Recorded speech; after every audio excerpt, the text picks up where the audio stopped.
Hey guys, I'm gonna go off camera so I can eat my lunch while they talk. Use my time wisely, okay?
Yeah. I don't know how to do anything that.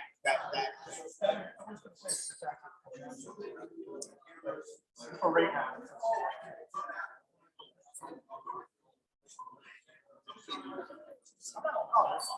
But it's people. I can probably get it. But the fact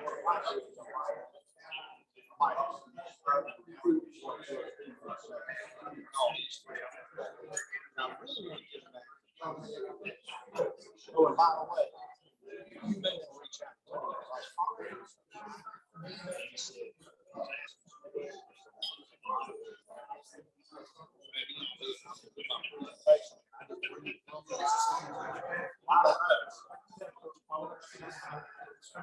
make sure you get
Good afternoon, Cary Rotary Club.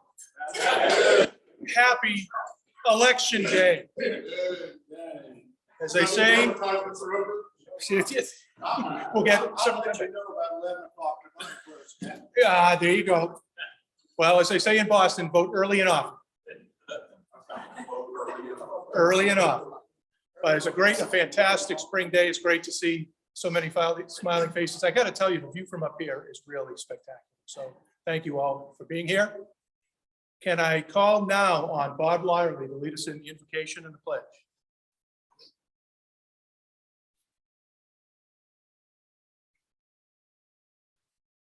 Thank you, President Bob. To the one who lights the path you walk in life, be with you this day and every day in all those things you think, say, and do. Let us see the sunrise each day and use it for the inspiration to start our day. Let us be challenged to learn something new each day. Let us be motivated to help someone in their life. And at the close of the day, let us see the sunset and reflect on what we have done and how to do it better. We ask for world peace, especially for those in the Ukraine, that hostilities may cease and they can return, rest, healed, and rebuild without fear. We ask for protection and comfort for our men and women in uniform as they have the watch to protect and serve. And may we give thanks and openly show appreciation, one and all, for the wonderful staff at McGregor Downs that prepares and serves the nourishment we are receiving, that we may replenish ourselves and with strength, purpose, and togetherness complete the mission of Rotary. And now, as your faith would guide you, let us take a moment of silence and close these thoughts as is your custom. Amen. I pledge allegiance to the flag of the United States of America and to the republic for which it stands, one nation under God, indivisible, with liberty and justice for all. God bless America. Land that I love, stand beside and guide through the night with the light from above, from the mountains to the prairies, to the oceans white with foam. God bless America, my home, sweet home. God bless America, my home, sweet home.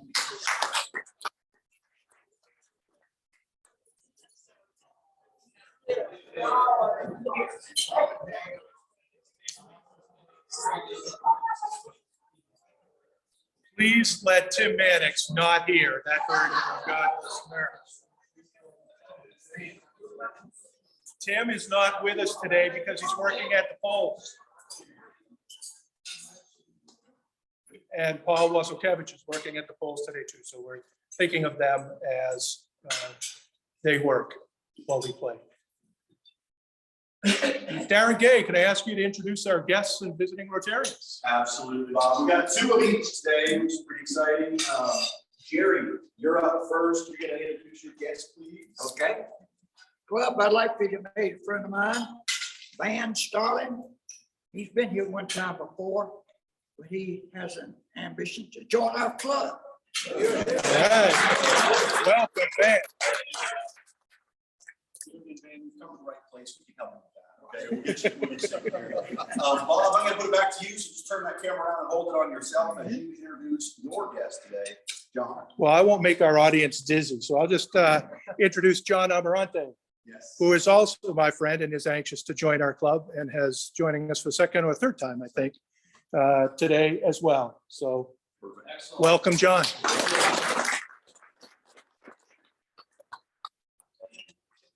We'll get you both hooked up. Just talk to me afterwards.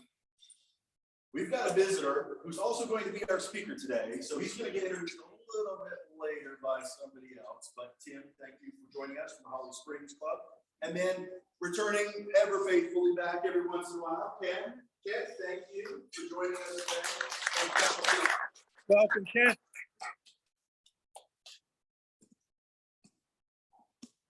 What did they used to have, like the swans to Capistrano, right? Thanks. Kent, it's great to have you back with us. I just want to make sure I came back on election day so I could let Don know I was in the vote. Excellent, excellent. I'll check that out. I think it's number 67.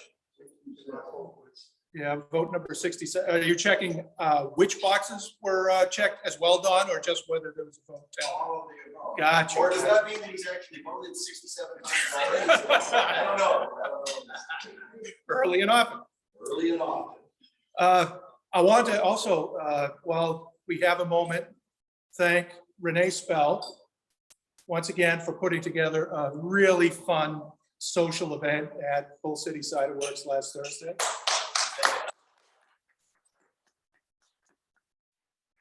We had, I'm going to say 12 or 15 club members and family 18 and a half. come and join us. As Scott advertised, it's a great place. Thank you to Renee and Camille, who also at the last minute supplied pizza for the table. And cider is an interesting experience. I don't know if you've tried it, but compared to craft beers, cider packs, I think, all the punch, but none of the boom in the bottom of your stomach. That's a brewery term. Boom at the bottom of your stomach. And it also so happens that there is a sampler pack of the cider from our meeting. And I wanted to take the opportunity to present this to Kristen Sutton for bringing her husband Preston and her daughter Parker, who joined us and regaled us with stories galore. So.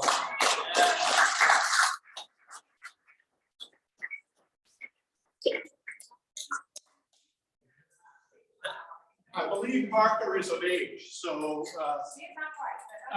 Okay, so save one for her. It'll age well. Yes, yes, indeed.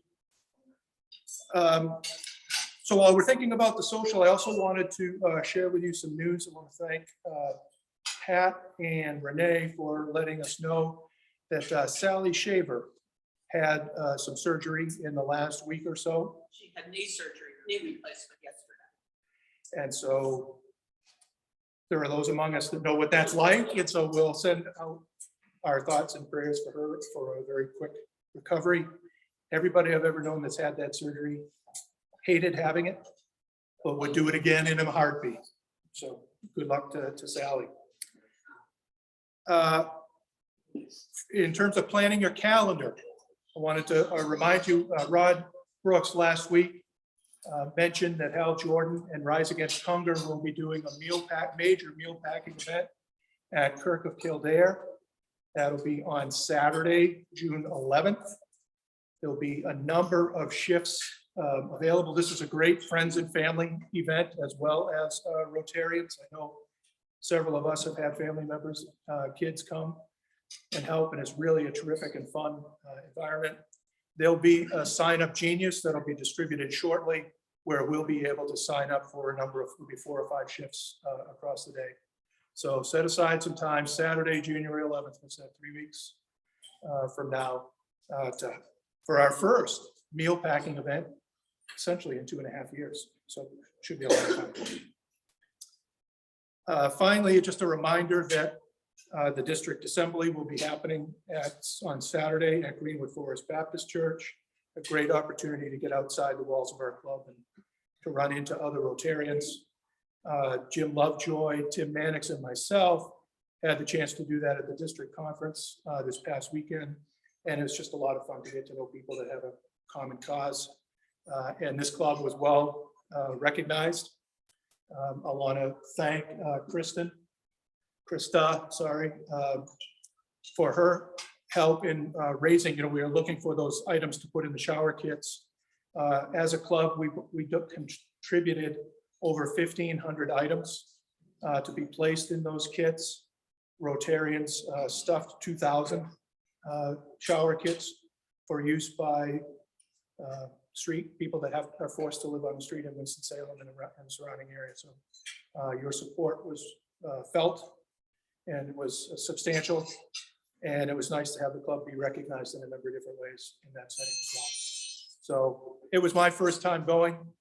If you haven't been, I think once you go, you'll keep going back.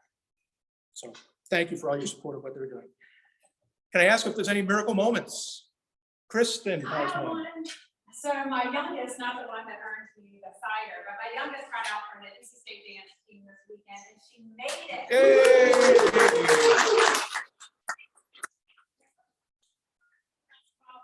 Awesome. Fantastic. Renee. Tomorrow, And 2 children, 2 in-law children we love, and our 4 grands, like what I call this week. So anyway. Congratulations to you. Hey, Yeah, my youngest son, Evan, he's getting married this year. That's New Year's Eve, but that's not what the miracle moment. He entered the Raleigh Film Festival this weekend at the museum and got first place in science fiction as a director. fantastic. Congratulations, Evan. Aaron. My oldest daughter that you were all able to hear speak a few weeks back has been asked to be the president of RILA at Greenville High School next year. So she will be the next year's president. So she's excited about that. And then what about those hurricanes? That was a miracle. We're going on to the second round, baby. Yeah.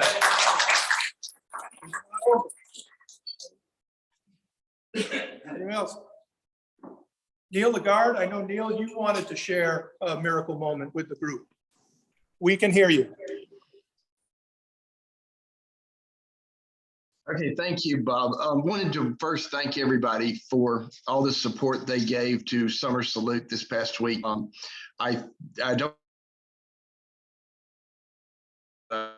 feel like this is going to be probably a record year for us. I hope it is the record year, but anyway, I know that it was a great event. The Embers were wonderful as always. A lot of people there, a lot of bidding on the items that we had up for auction and a lot of sponsorships. So good for that. And then the other thing was actually a miracle moment that wanted to tell everybody that my daughter is under contract on her first home after several months of making offers and losing out. She is under contract and supposed to close the 13th of June. So exciting to see the little kids grow up. Congratulations, Neil, to you and your daughter. Thank you for your work on Summer Salute as well. All right, can I ask Paul Sauceman at this time to come and introduce our special speaker? I'll do that. Okay.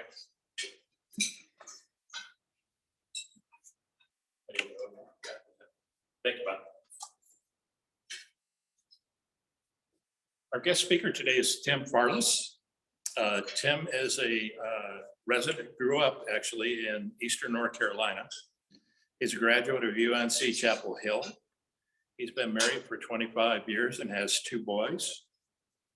He opened his insurance agency in 2001, and he's been a resident of Cary since 1997.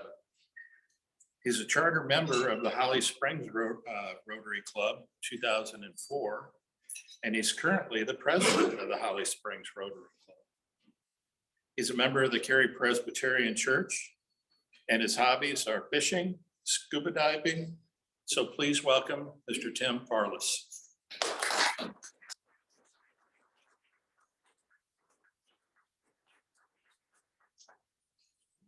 Thank you, Paul.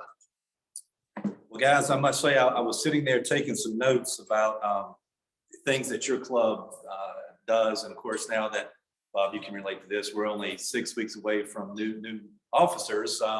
Might be a little late for me to incorporate any, but I did really like the singing. I had heard about that before. That's really cool. I may try that. We meet on Wednesday mornings at 7:30. So yes, we are an early club. I might try that just to break into song tomorrow morning when we finish the pledge to see what happens. Might get some stairs. Well, thank you for letting me come to speak with you. I will say the subject of insurance to many people is like, oh God, get my insurance. I mean, insurance is a part of our lives. So let's face that, right? I mean, it is something that is necessary. And if it's necessary, I think the more you know about it, I think that the better we are as consumers to at least be informed. And the first thing I would say is, whatever I say today, if it catches your ear, please find your insurance agent this afternoon, tomorrow, the next day, have a conversation. If you've not had a conversation with your insurance agent in a year, 2, 5, pick up the phone and call them. I mean, there's stuff about your policies, and we see it all the time. People put their insurance on autopilot and they just keep paying. They don't really check on things to see what's going on. So I would encourage you, anything I might say today that you're like, oh gosh, that's a good idea, please call your insurance agent and talk to them. So anyway, with that, and anywhere along the way, if you have questions, just ask. I want to talk about protecting your assets, protecting your assets. How many here know that North Carolina is an at-fault state when it comes to auto insurance? At-fault state. It's okay. Most don't.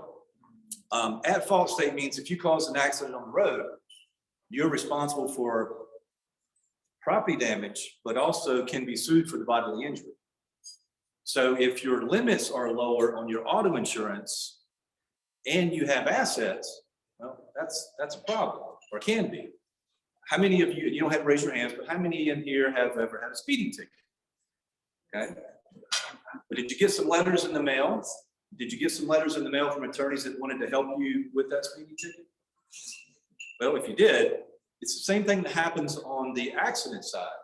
The attorneys, and any attorneys in here, it's just a fact of life, the attorneys will send letters to the accident victims from the police reports to want to help them, no matter how hurt they are. So again, this is a very real thing. Minimum limits for the state, bodily injury minimum limits, 30,000 one person, 60,000 for all hurt. So if you were to call the Lizard, Geico, and ask for a quote, that's probably what they would give you. The limits you should have are 250,000, 500,000 for bodily injury, 250,000, 500,000, because that lines up nicely for an umbrella, which I'll talk about in just a second. Side note about animals, I'll do a poll. If Bambi's standing, if you come up over the road and Bambi's standing in front of you, you have two choices. Swerve to miss, Bambi runs away. Slam on the brakes, unfortunately, Bambi dies. How many say swerve? Good, very good. Don't swerve, because if you swerve, you hurt yourself more, but then also it's an at-fault accident. So we have to charge you insurance points. So you all passed, good job. Good job. Anyway. Home insurance. So What happens if Bambi comes through the windshield and kills you? oh, well, if Bambi has an umbrella policy, if Bambi has an umbrella policy, you might be okay. So with home insurance is another, also has liability insurance. And I'll give you a couple of examples of how liability insurance can come into play with home insurance. Now, let's take the golf course. Let's suppose you accidentally swing and hit someone with your golf ball and you injure them. You hit them in the eye, the head, and they can sue you. Well, home insurance liability. Let's say that you have a wonderful dog. Dog bites somebody. Home insurance liability. The last time I checked with State Farm, we have paid out over $80 million in dog bites. $80 million, right? So if you have a dog, check your liability coverage, okay? We had a situation, this is about a defendant who was in college, who left for spring break, oh no, sorry, it was in February, had an iguana in a heat lamp sort of aquarium thing. The heat lamp gets turned on its side, catches fire, causes $50,000 worth of damage to the townhome. College student renting from landlord. We got the call from the landlord saying, you owe us, and yeah, we did. So the home insurance liability also covered that scenario. Okay, so home insurance liability is very inexpensive. 500,000 is what I recommend. 500,000, which will match up nicely with your umbrella. Okay. Speaking of umbrella, yes, sir. What happened to the iguana? Well, you know, right, probably torched, yeah. But that was an unusual. That was probably the most unusual one that I've had. I've had several dog bites, but I had not heard one like that before. But we did pay.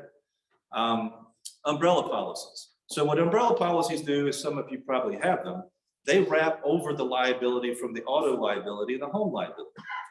And unless you have teenage drivers, umbrella policies are very inexpensive. If you have teenage drivers, please, as soon as this meeting's over and you don't have an umbrella, go call your agent. Team drivers, really, the risks are huge. I mean, they just really add a lot of risk to your assets. But anyway, umbrella policies, if you don't have team drivers, can be under $200 a year for $1 million of coverage.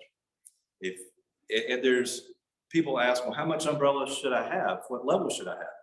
Well, as the financial plan in the room would tell you, match it up to your net worth and earnings potential, right? So net worth, umbrella should be similar. Now, yes, we've all taken a haircut in the last month from the stock market.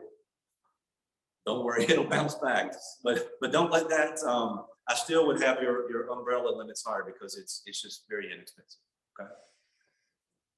How many of you have businesses that you run from home? Does anyone have a home-based business? Okay. Home insurance is not designed to cover a home-based business unless it's endorsed. So again, if you have a home-based business, check with your insurance agent. There's ways you can endorse it so coverage extends. Other things to talk about in terms of protecting your nest egg and your savings. Life insurance, disability, and long-term care, okay? Life insurance, believe me, I do understand no one really likes to talk about that because what does that mean? It means you got to think about dying, okay? Guess what? We all will. We just don't know when. So if you still have debt, if you still are saving for retirement, if you still have kids that you are putting through college and it's not funded with 529s, make sure you have enough life insurance to cover that if you're not around. Pretty simple.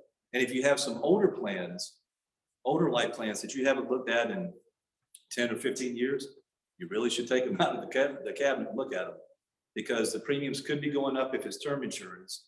And if it's some type of cash plans, they might not make it. So you just need to have a conversation with whoever you're working with. That's all, okay?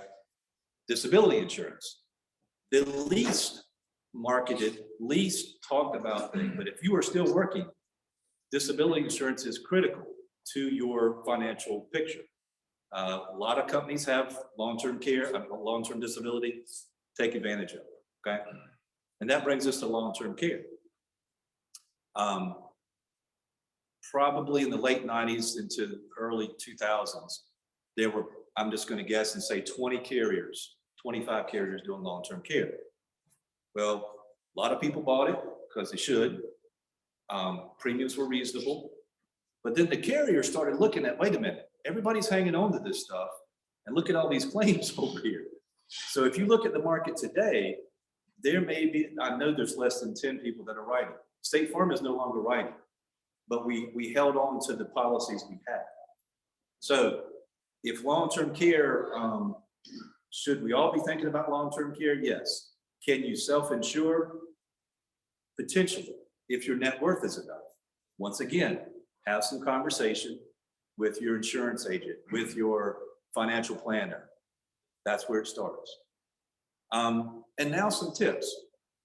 I'm off the protecting assets. Now just some general tips. Hot water heaters in our homes should not be in attics. Do I say that again? No, okay, good. If you have one in your attic, you can go to Home Depot or Lowe's, buy a water sensor, and an alarm will go off when it starts leaking. And please, very soon, get it out of your attic, okay? Because you will have a home insurance claim. That is outside of storms, hot water heaters in the attic is our #1 claim in this area. Anyway, should you file a claim or not file a home insurance claim? That depends. If it's small, call your agent, have a conversation first. Don't be anxious to get online and file a claim because it is that easy on the home side. If it's a small leak, you really ought to get it checked out before you're just anxious to set up that claim. Which leads me to your deductible. Your home insurance deductible, take a look at that. Once again, just that general conversation you're having with your agent.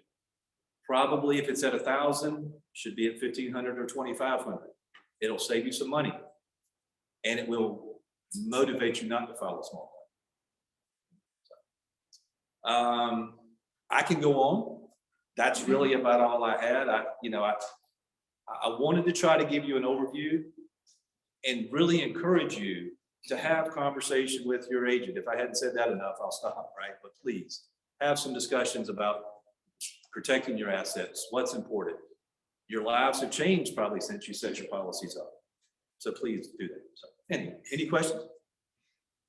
Yes. Sir. Any comments on, I think what they call hybrid long-term care policies? We offer one. I would say first, it's not long-term care. It is, but it's not. I mean, ours is a life policy first, okay? And it happens to have a long-term care element to it. It's not as good as a true policy, a true long-term care policy. It's better than nothing, I guess. But I would not lead with it being long-term care. Good question. Yes, sir. If you have a fender bender and say you just backed into somebody's car and it's $1,000 to fix their car, you have to file a claim. Do you have to file a claim? Well, I'm not an attorney, so I'm not going to get down that road. But what I would say is if it's on private property and the police do not file a report, that's important, okay? Then you don't have to file a claim. But we're just talking property damage. And now if someone gets hurt, that yes, you got to file a claim. But if it's just property damage, no police report, private property, you don't necessarily have to file. What I would say is have that person, if they're willing, to get an estimate of the damages. Give you a copy of it, then you can decide. Then you could have a conversation with your agent, or before, whatever. But yeah, no, because the insurance points in that scenario probably outweigh, or depends on what else you got going on in the last 3 years, could outweigh that $1,000 payout. Good question. Suppose it's the other way around and somebody backs into you and you don't feel like they're going to be cooperative. Yeah. See, here's where I'll talk out of both sides of my mouth. If someone hits you and you don't know them, file the claim. Yes. Yeah. File a claim or file a police report? Both. Yeah. Police report first. Now, sometimes the police will not come if it's private property. I mean, I've heard a couple of things where they've said, well, it's so minor, we're not coming out. But I would call, yes, to protect yourself. Yes, sir. So in terms of evaluating your coverage on your personal residence, escalating costs, replacement of the residence, can you give us any kind of ballpark dollar per square foot you might think about or plan towards looking at, and maybe just talk about a little bit more about how homeowner policies that have automatic valuation of how those things kind of work together. So in other words, like I discovered a couple of years ago, my now retired had my home replacement costs vastly over estimated, and I was paying more than I should have paid. Can you talk a bit about that process of when's too much coverage and but you need to get at least this much? Okay. It's a really good question. We get calls often today, particularly today. Market values here, my home value, where is it? And the first thing I will say is the market value and the cost approach of replacing your house are different. It's apples and oranges. First, just realize that, okay? A lot of insurance carriers like us, we have a software package that we plug in 100 different features about your house, and it tells us what we insured for based on zip code, based on quality of construction, based on numerous factors. So to give you a cost per square foot is difficult because what one cost here is different than what it even costs in Holly Springs or Andrew. Okay, so I would say that about every 4 to 6 years, 4 to 8 years, if you're not made any renovations, you should have a conversation once again with your agent to check on this value. Okay, because we have a way of going back in, and we do this often with our clients where we look at what we're insuring at today. And that's important because you don't want to be overinsured, absolutely. We do have an inflation adjustment each year. And I have noticed in the last 3 years, 2 to 3 years, those numbers bumping up sometimes 50 or 70,000 where they used to bump up 20, 25,000. Okay, so this would be important, yes, to every 4 to 8 years, just call them up and ask the question, hey, I just got my home renewal. That's always a good reminder. You get your home insurance renewal. I noticed that my number is down here, my value's here. Is that right? And they can take you back through to make sure it is. Yes, sir. Tim, to that point, I bought a house a couple of years ago and I bought it for X and now it's worth probably X plus 500. I talked to my State Farm agent just recently and he said that the inflation adjustment had already moved up to today's kind of sort of price. Keep in mind though, you're not insuring the land. So whatever the value of the dirt is has to be taken away from the market price if you're just looking at your Zillow estimate, because your Zillow estimate is land included, not just replacement. Well said. And State Farm does a great job. They've increased it every year for me. So just a plug for you. Thank you, thank you, thank you. Although I thank you. Although I have seen even with our customers who've been with me 15 years, we are a little bit overinsured when we come back around to that number if we haven't spoken with them. So it's a really good point. Very good point. Yes, sir. Hypothetical question. For a friend. Let's just say that someone was working around there inside their home and opened up the windows so that they could let in some fresh air. Okay. And without knowing, some animals got into the home. This is hypothetical. Hypothetical, if this happened. Okay. And did some damage inside the house. Okay. Can you describe the damage? Hypothetically, scratched floors, ruined furniture, Right.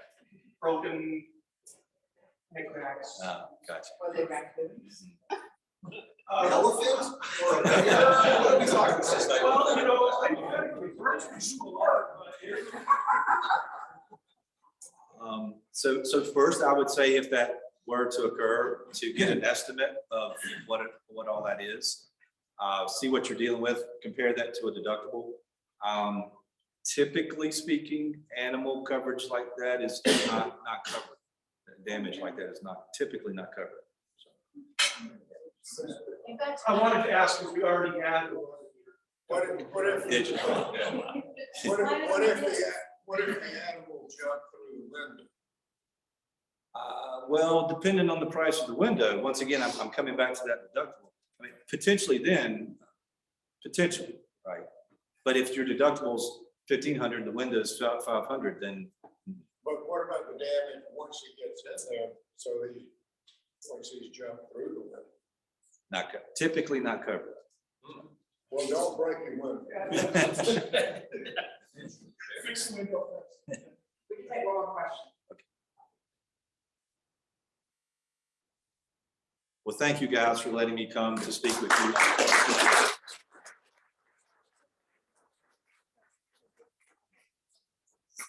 This is our artist, Jerry Miller, who's a member. And Well, he's a yeah, great artist. I think I might even get him to autograph. Yeah, there he is. Jerry, you can, yeah. Thank you very much. This is important. Thank you very much. Thank you.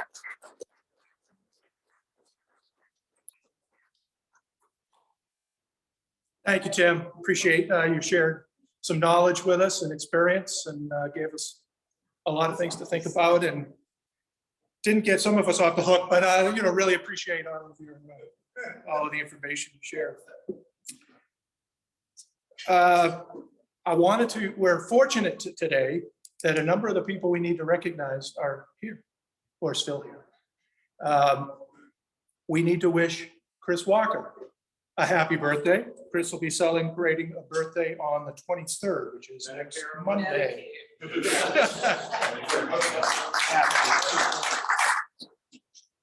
And I can only presume that Bill Fletcher is not with us today because his wife Becky is going to celebrate a birthday on Friday, the 20th. Some anniversaries. Sean Shabra, as of tomorrow, will be 18 years a member of our Rotary Club. And Sal Camarada on Thursday, 15 years. So we've got a couple long-term memberships to celebrate there. Renee already shared her great news, so happy anniversary to Renee and Jess. She's probably running out to have a great preparation. He's not with us online, but John and Blair Hatcher will be celebrating an anniversary on Friday as well.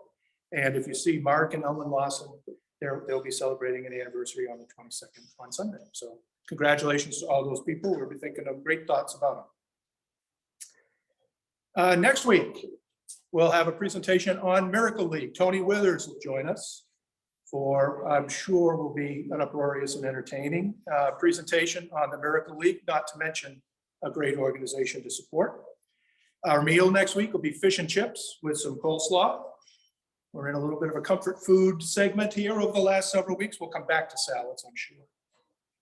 And in 2 weeks, Paul will also have the program again with David Baum, who's with My Future NC, and he'll be talking to us about tackling the workforce crisis in North Carolina.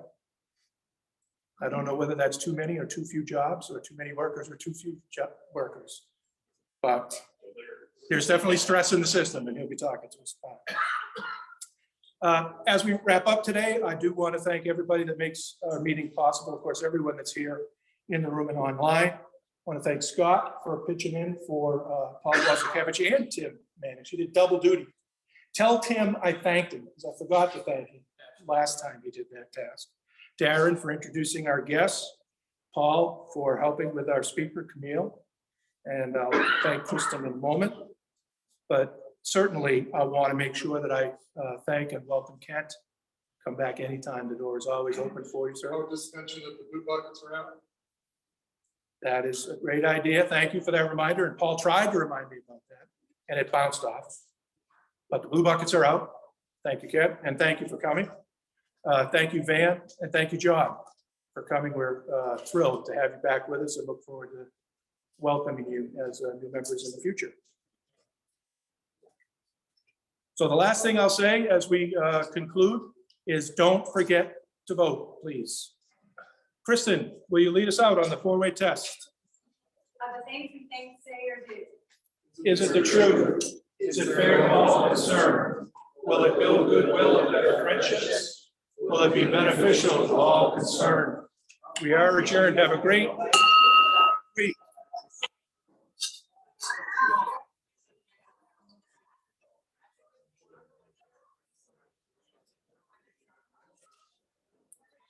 Thanks,